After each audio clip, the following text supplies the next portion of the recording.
Saudações a todos e sejam bem-vindos a este nosso segundo tema do conjunto de temas sobre democracia e participação política. Hoje vamos falar especificamente da democracia e da participação. Nós queremos analisar e compreender a democracia e seus princípios. Especificamente, desejamos conhecer o significado da democracia nas diferentes épocas históricas, depois analisar a prática de um Estado democrático no nosso país e situar o Estado de Direito na Constituição da República de Moçambique. Então, o que seria ou o que nos legitima ou justifica esta nossa ação?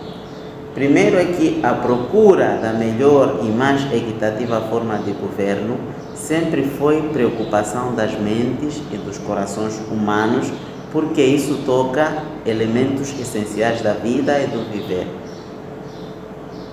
E hoje a democracia se tornou o regime político dominante na maior parte dos países, então nós não temos como não falar da democracia.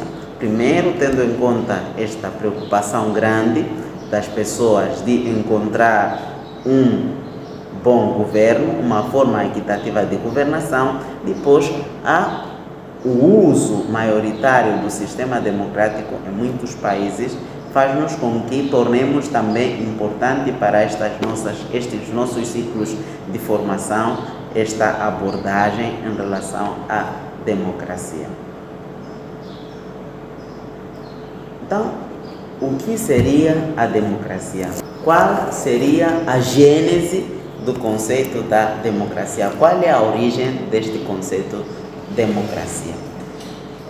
Como muitas palavras, também em muitas maneiras de entender a vida no mundo moderno, o conceito da democracia surgiu na Grécia Antiga em 510. O que aconteceu? Um aristocrata, Clístenes, progressista, ele liderou uma rebelião contra um tirano chamado Hippias, derrubando-o e iniciando assim um conjunto de reformas que implementaram a democracia em Atenas.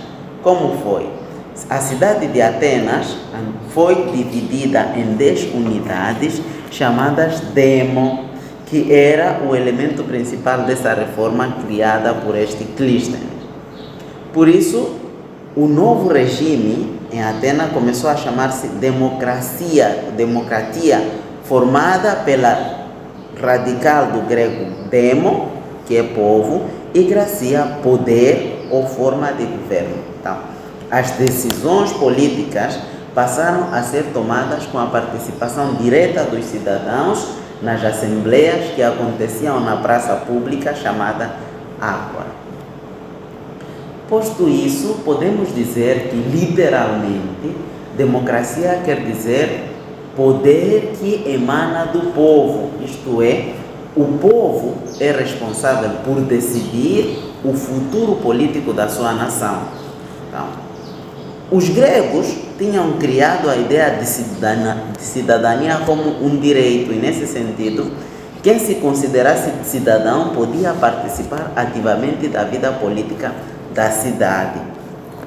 Todavia, de lá para cá, esta concepção de democracia mudou muito. Por exemplo, entre os gregos eram só considerados cidadãos os homens livres nascidos em Atenas e não incluía mulheres nem estrangeiros, o que hoje não seria considerado muito democrático, porque o nosso ideal democrático atual, que considera a maior parte das pessoas, que considera que a maior parte das pessoas deve participar nos destinos políticos do seu país, foi fortemente influenciado pela Revolução Francesa, mas também pelo iluminismo do século XVIII. Portanto, hoje será democrático para o nosso tempo todo regime no qual livremente uma maioria popular determine e assuma o controle do governo e da legislação.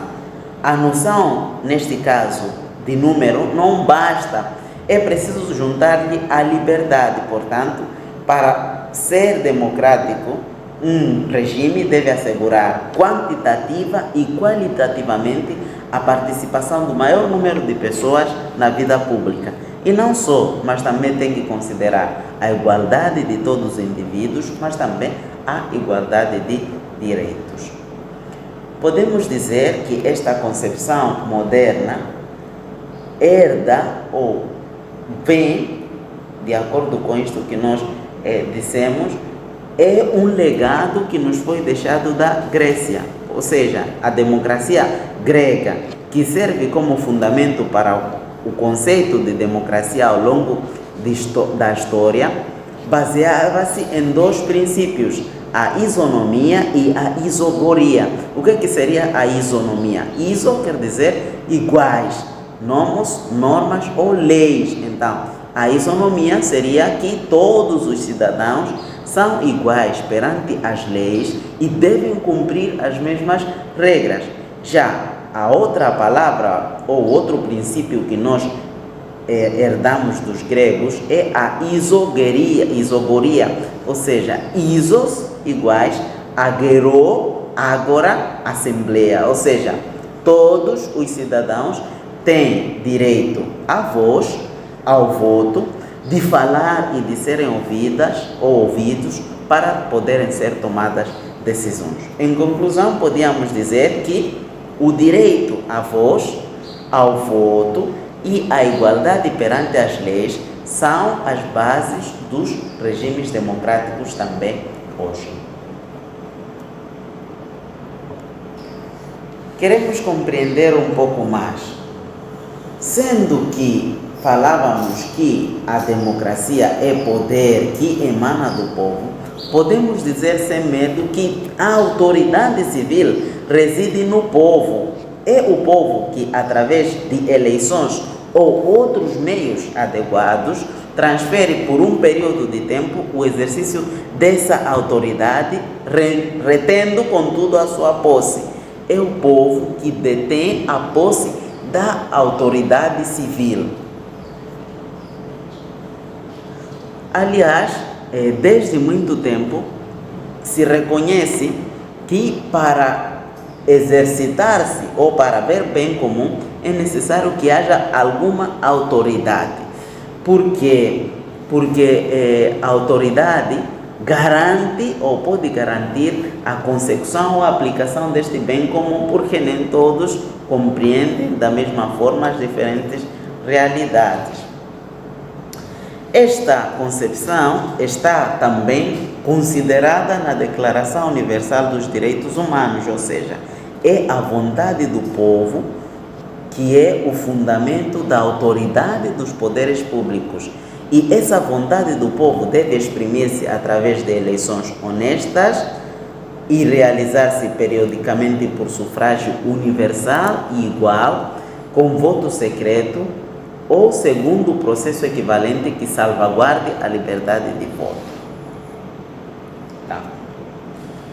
Um governo democrático não deve se contentar somente pelo fato de ser eleito, mas ele deve procurar envolver sempre e de forma ativa o povo no exercício dessa governação, ou seja, os governantes existem para servir o povo e não para servir-se do povo. Os governantes estão ao serviço do povo, não estão para servir-se do povo. Então, não só isso, mas também os governantes devem garantir a paz, o bem-estar, o exercício dos direitos fundamentais de cada um, sobretudo daqueles que os elegeram. Então, quais são, então, as características de um governo democrático? Podemos dizer que a democracia não lida somente com a participação política em si, mas também tem a ver com um conjunto de liberdades e todas elas relacionadas ao Estado de Direito. Portanto, este conjunto de liberdades postula ou sugere um conjunto de princípios próprios de um governo democrático, que nós podemos elencar aqui. Podemos dizer que o primeiro princípio seria a liberdade do indivíduo perante os representantes do poder político, especialmente ao Estado. Segundo, a liberdade de expressão e a vontade política. Terceiro, a multiplicidade de ideias, a liberdade de imprensa. Depois, quinto, o acesso à informação. Sexto, a igualdade dos direitos e oportunidades. E a alternância, sétimo, final, a alternância do poder conforme os interesses dos cidadãos. Então, o modelo democrático contemporâneo compreende 3 elementos fundamentais, essenciais. Seria, primeiro, a designação dos governantes por meio de eleições. Segundo, a existência de um parlamento com vastos poderes de hierarquia, normas jurídicas que assegurem o controle das autoridades públicas, mas também juízes independentes. Segundo, ou terceiro por último, que estas instituições que existem tenham o mesmo objetivo de impedir que o poder político se torne demasiado forte a fim de serem preservadas as liberdades dos cidadãos. Quero chamar aqui o pensamento de Robert Dahl, que refere que para que um governo seja democrático é necessário a participação da população, que a maior parte da população esteja engajada nos processos de tomada de decisão. Segundo, a contestação do governo, ou seja, que haja grupos de oposição com liberdade de contestar o governo e também as suas decisões. Não só isto, mas também é necessário ter em conta um outro conjunto de condições, como é o exemplo, o respeito pelas minorias sociais, a busca da equidade, a liberdade de expressão, mas também eleições livres, frequentes, idôneas, entre outras.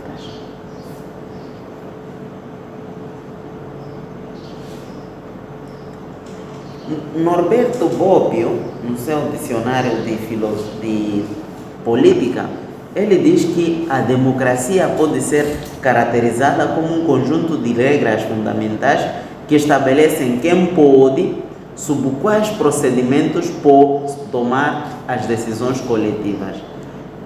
Para este autor, o conceito ou a aplicação verdadeira deste conceito não está ligada às decisões políticas assim tomadas, mas está ligado ao processo pelo qual se tomam as decisões políticas. Então, para que haja realmente democracia, segundo Norberto Bobbio, é preciso que os processos sejam tomados em consideração, não a última decisão política ou democrática, mas o processo pelo qual se tomou uma decisão é muito importante para caracterizar o que seria uma democracia na nossa época moderna.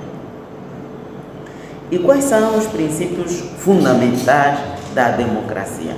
O primeiro princípio é o princípio da subsidiariedade. O que seria este princípio?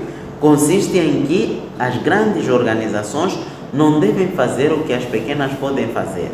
O corolário é que aquilo que as pequenas organizações não conseguem fazer deve ser feito pelas organizações maiores. Os assuntos políticos devem ser tratados pela autoridade menor, mais baixa e menos centralizada. As decisões devem ser tomadas a um nível local sempre que possível, não importar decisões. Outro princípio é da solidariedade, que seria uma atitude unânime de fazer o bem, uma determinação firme de se comprometer com o bem. Ela expressa a consciência de que os indivíduos ou povos são interdependentes e de que existe a vontade e a necessidade de reconhecer os laços que unem as pessoas e os grupos sociais de per si. Outro princípio último seria o princípio da responsabilidade, que está ligado ao princípio da subsidiariedade, mas também da solidariedade, e é a condição sem a qual, a condição sine qua non para a sua implementação. Os cidadãos democráticos devem agir conscientemente e responder por suas decisões, ou seja, ao desfrutar desta liberdade natural, os cidadãos devem lembrar-se de forma consciente das suas responsabilidades pessoais, sociais e políticas.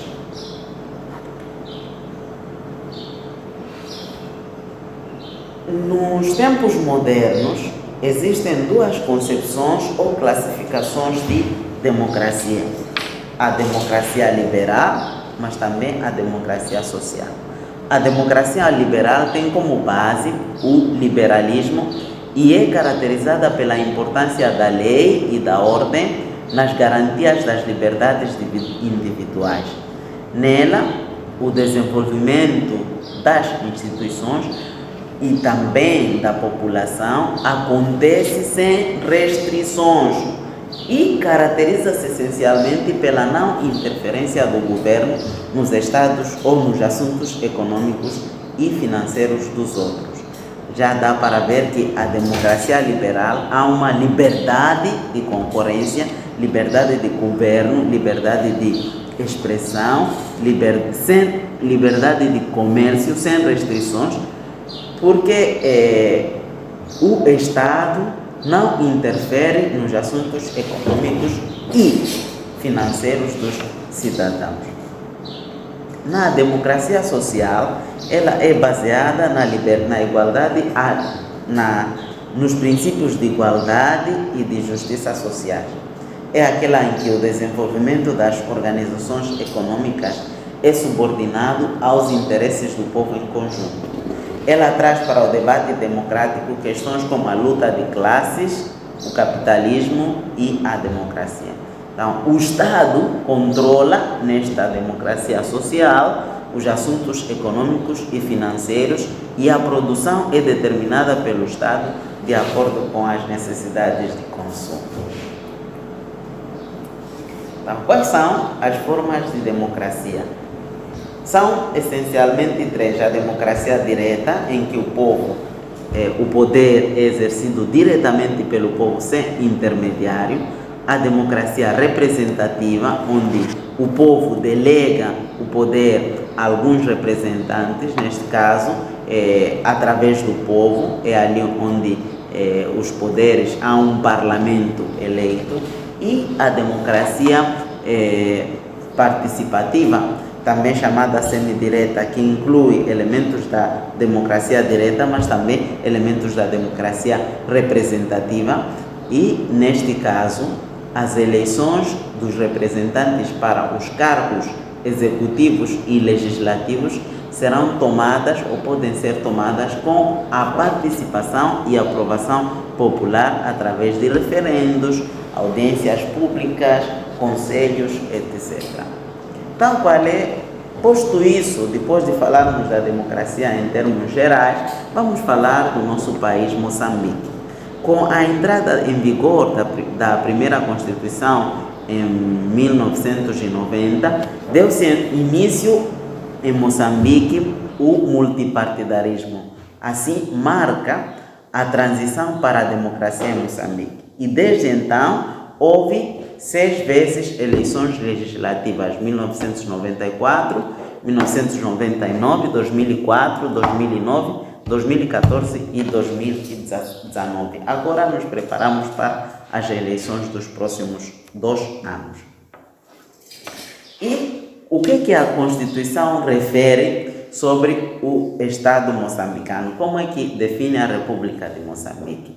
O artigo 3 da Constituição moçambicana assim se expressa: a República de Moçambique é um Estado de direito baseado no pluralismo de expressão, na organização política democrática, no respeito e garantia dos direitos e liberdades fundamentais do homem. Já aqui se define que Moçambique é um Estado, porque tem 3 elementos principais. Primeiro, o povo; segundo, o território; e terceiro, a soberania, pois existe uma autoridade que guia e anima este Estado. Nós dizíamos que a democracia é a forma política em que o poder é atribuído ao povo e é exercido pelo povo em harmonia com a vontade expressa pelo conjunto de cidadãos titulares de direitos políticos. Nós, então, podemos dizer que esta expressão da Constituição moçambicana denota que Moçambique é um Estado de direito democrático. Existe em Moçambique um Estado de direito democrático. Todavia, prevalecem desafios que afetam a qualidade da democracia e que estão relacionados com a violação dos direitos humanos, a liberdade de imprensa e de expressão, mas também a liberdade de pensamento. Prontos. Outra coisa é que todas as instituições de defesa, segurança, justiça estão ligados ou por força da lei-mãe são subordinadas ao presidente da República, que ao mesmo tempo é o chefe do Estado, é o presidente do partido no poder e, no nosso entendimento, não são totalmente democráticas. Então, alguns observadores nacionais e estrangeiros das organizações da sociedade civil manifestaram uma grande preocupação pelas irregularidades eleitorais nas últimas eleições, tais como o atraso na acreditação dos observadores, o excessivo número de votos inválidos, número excessivamente elevado de eleitores em alguns distritos ou províncias, como foi o caso de Gaza, o que levaram a afirmar também que havia uma inserção prévia de boletim de voto nas urnas. Sendo que o mecanismo fundamental da participação da cidadania é o sufrágio universal, livre e secreto, através do qual são eleitos os representantes por um período de tempo, podemos dizer que, para garantir uma democracia efetiva, precisamos valorizar os seus princípios fundamentais. Primeiro, a soberania popular através do voto. Segundo, o Estado de Direito, acatando as normas consagradas pela Constituição. Terceiro, as liberdades individuais. Quarto, a separação de poderes. E, por último, o respeito pelos direitos humanos. Se faltarem estes elementos, podemos dizer que nós não estamos num país ou num Estado democrático. Mas se estes elementos fizerem parte da nossa abordagem ou do nosso estilo de vida, podemos dizer com certeza que o Estado moçambicano é um Estado democrático. Muito obrigado por toda a vossa atenção dispensada. Terminamos aqui.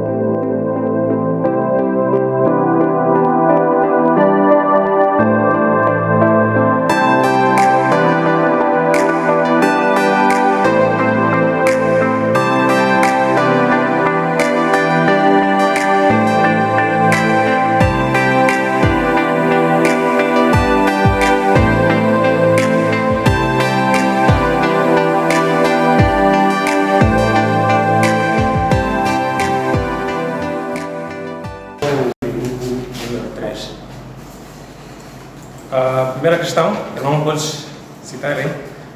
Quais são os elementos que constituem um Estado? Ok. Para o grupo, os elementos que constituem um Estado são, temos aqui como o povo, temos o governo e o território. Então, o grupo chegou ao consenso que esses três elementos fossem constituintes de um Estado. Sou o representante do grupo número 1.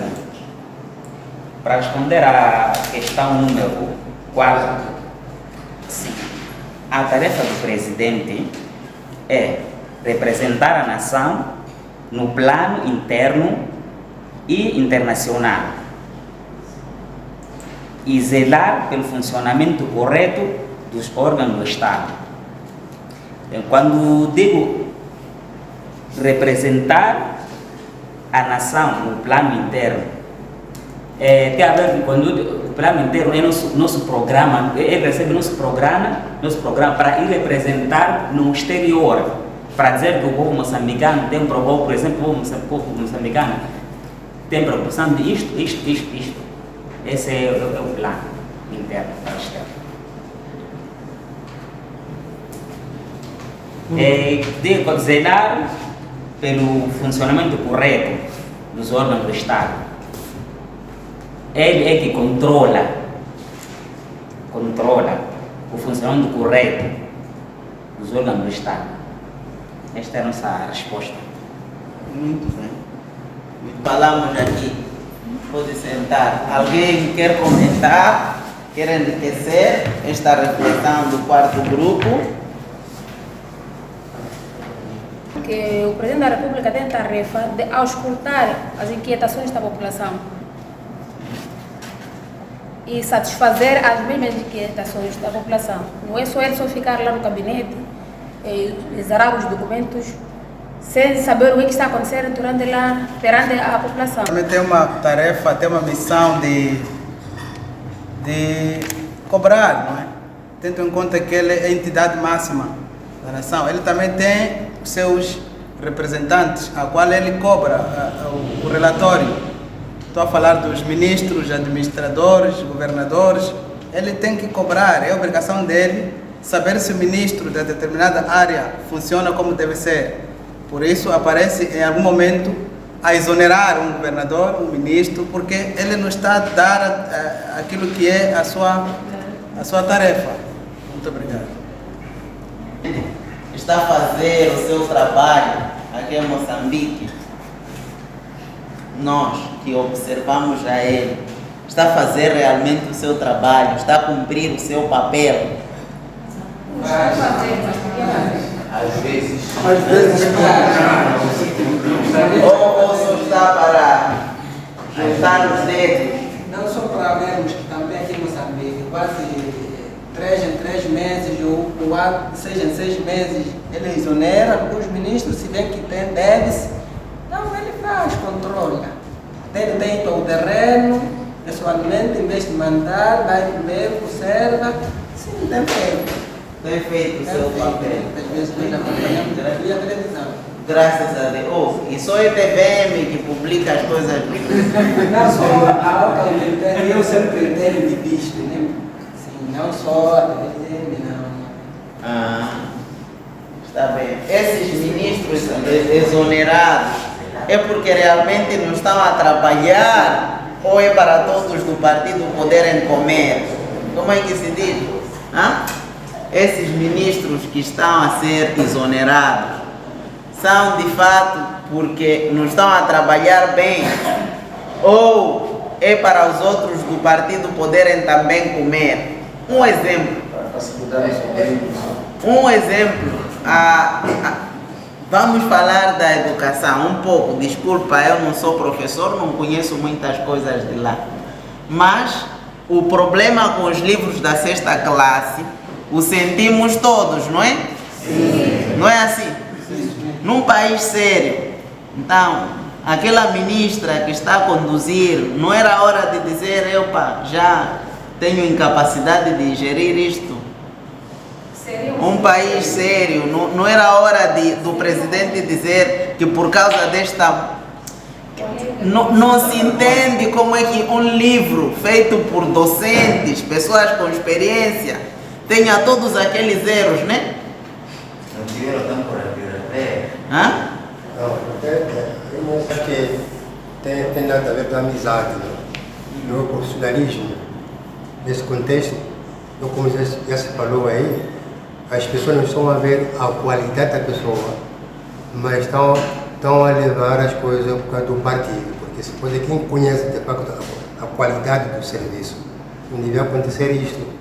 Talvez ao longo dos anos que passaram, existiram pessoas lá que conhecem aquela área e entrou uma pessoa. Talvez por causa da amizade, lá acontecem essas coisas e outros deixam também trabalhar porque já entrou uma pessoa da confiança. Talvez a confiança partidária. Sim. Além de que aquela ministra parece não ter uma certeza, não ter uma fé, porque através de uma entrevista dela eu escutei a dizer que dizia que porque acerca de matrículas. Ela dizia que é para não haver matrículas, mas as pessoas estavam a reclamar por que aquelas contribuições. Ela disse que é para não aquelas contribuições e quem está é livre vontade, a pessoa que está. Mas é contrário com aquilo que estamos a ver aqui no terreno, porque se você não dá aquela contribuição, o teu filho não vai ver a pauta. Agora a ministra não tem coisa, não tem aquela frente de explicar aquela boa informação. Sim, estava sobre esses aspectos positivos para o nosso presidente. Acredito que sim, existem aquelas que não são bem assim, mas a mais patente para mim é em relação à paz. Me lembro entre todos os presidentes que já passaram, não é? Ele já teve uma iniciativa de se encontrar com o Dhlakama naquela altura, não é? Para manter a paz no país. Aquele exemplo que ele deu, para mim, significou é um homem que preocupa pela paz, é um homem que preocupa para a tranquilidade do povo. Não só, também já teve uma conversa com este líder novo, que é o presidente da RNAM também, né, para aqueles homens que estão lá no mato, para a desmobilização. Mas tudo aquilo na tendência de haver paz no país. Não vou falar por parte econômica, porque não sei bem dizer isso, mas aquela parte de paz, e que também eu vejo pela paz, e todos nós queremos paz, conseguiu pelo menos fazer isso. Obrigado. Muito bem. São contribuições e reflexões de cristãos, mas também de homens, cidadãos, que vivem numa sociedade onde há poderes políticos, onde nós somos chamados a participar ativamente também desses processos, não é? Por isso todas as contribuições que nós damos são válidas para o bem da nossa nação, não é? Não é que aqui alguém está... É verdade, a nossa realidade é um bocado assim restrita, mas temos que olhar na nossa responsabilidade como fator básico. Não há igualdade absoluta, porque nós que lutamos agora é por todos iguais, mas agredido até a esta etapa, não há essa existência de igualdade absoluta. Porque falar agora do filho do presidente, falar acho que o Pater também tem aqui um exemplo, que temos aqui o bispo, ele nunca também pode vir desobedecer a lei do bispo, vai ver. A partir de nós, na nossa casa, temos essas divergências. Eu como diretor, como engenheiro, como um eletricista, eu acredito a ganhar a mais, não vou aceitar o meu filho não tomar chá de leite, porque o Antônio é desempregado, mas o que nós queremos é dessa soberania todos iguais. Eu apanhar, estar a dar todos. Eu acho que não é possível mesmo. Sim, mas é verdade. A igualdade não vai ser absoluta, né? Mas uma coisa é pobreza e outra coisa é miséria, não é? Que existam moçambicanos que não tenham condições mínimas para sobreviver, enquanto no mesmo tempo ou no mesmo espaço tem cidadãos a ganhar mais e a esbanjar, é um escândalo, não é? É um escândalo. Não é justiça social, né? Que existam, sim, não vamos ser iguais, é verdade. Cada um de nós tem sua cara, é diferente. Todas as caras podem ser parecidas, mas não vamos ser iguais. Todavia, aí em coisas sociais, há coisas gritantes. Em Moçambique, podemos dizer que há cada vez mais pobres, que são mais pobres ainda, e há cada vez mais ricos, que são mais ricos cada dia. Por quê? Porque não há um princípio de partilha, né? Dizia na Fratelli Tutti o Papa, não é, num cito de memória, ou na Laudato Si, que é uma encíclica social também, que a justiça ou o equilíbrio social é socorrer aqueles que são mais necessitados, para tentar existir um pouco de equilíbrio, né? Se, por exemplo, digo, o presidente da República dividisse o seu salário comigo, eu não estaria a andar todos os dias de táxi-mota, não é? Estaria a andar de carro também, um pouco, não é assim? Prontos, é um exemplo forçado para dizer que é verdade que a igualdade é um princípio, deve reinar. Todavia, é preciso que haja sempre equilíbrio de tensões. Não é possível que existam no mesmo bairro muros vedados, não sei o quê, onde cada dia se deitam pedaços de frango porque alguém saciou, está a lançar, enquanto no outro lado alguém está a morrer de fome. Né? Isso também chama-se solidariedade, né? Partilha, enfim, pronto. Vamos para outra questão para não ficarmos nesta. Qual grupo falta? O grupo número 1, né? Sou orador do grupo número 2. Vou responder a pergunta número 3, que diz o seguinte: para que existe autoridade e qual a sua tarefa? O grupo sentou, debateu e produziu esta resposta. A autoridade existe para mobilizar o povo, velar sobre a organização, união do mesmo povo. E tem a tarefa de manter a ordem e tranquilidade públicas. Esta é a resposta encontrada no... Sou do grupo 4 e vim a responder a pergunta número 2. Diz o seguinte: quais as formas da democracia que existem? As formas de democracia que existem são direito, representativa e transparente. É a resposta que nós temos com o nosso grupo. Que poderia existir, posso dizer isso? Porque que poderia existir, porque falando a verdade, o que está escrito não é que acontece. Essa é a razão que acabaram de dizer, que tudo, a lei está explícito, mas concretamente o que está a se falar não é o que está na lei. Então, é um sentimento de Moçambique e nós choramos como moçambicanos. Com licença, obrigada. Então, temos 3 tipos de democracia: direta, representativa e participativa. Como dizia, é objetivo de todos, ou de todos estes caminhos de democracia, poder participar ativamente dos processos sociais. Então, nós, quando somos escolhidos para participar de uma mesa de assembleia de votos, quando somos escolhidos para ser delegados ou para ser observadores, quer dizer que estamos a participar ativamente no processo da democracia.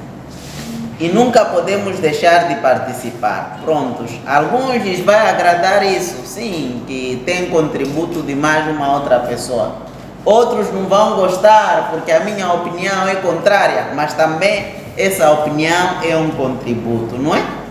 Então, penso que também estão de parabéns os que apresentaram. Eu queria que depois me entregassem os rascunhos para poder valorizar na hora de colocar todo o texto em ordem. Não sei, até aqui, irmã Maria Alexandre, não sei se tem alguma coisa. Sim. Sim, vamos. Agradecer a participación de todos, dizer que este proceso é progresivo, non é? Vamos avanzando no coñecimento de este tema tan importante. Esta é a segunda, son 4, entón no sábado vamos ter as siguientes formações.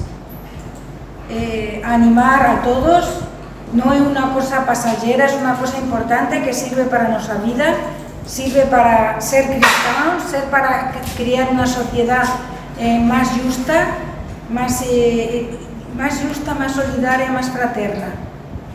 É o meio que temos, não é? Então nós temos que ter essa responsabilidade, esse empenho, não somente para nós, sino para todos. É um trabalho a fazer desde a comissão e desde as parroquias. Então, estou a pedir vocês, próximo dia, invitar, mesmo que não tenham participado das anteriores formações, podem vir a las siguientes, porque depois eles poderiam completar. Muito obrigada, que tenham um bom fim de semana.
Pois preocupado com outras situações. Sim, aqui.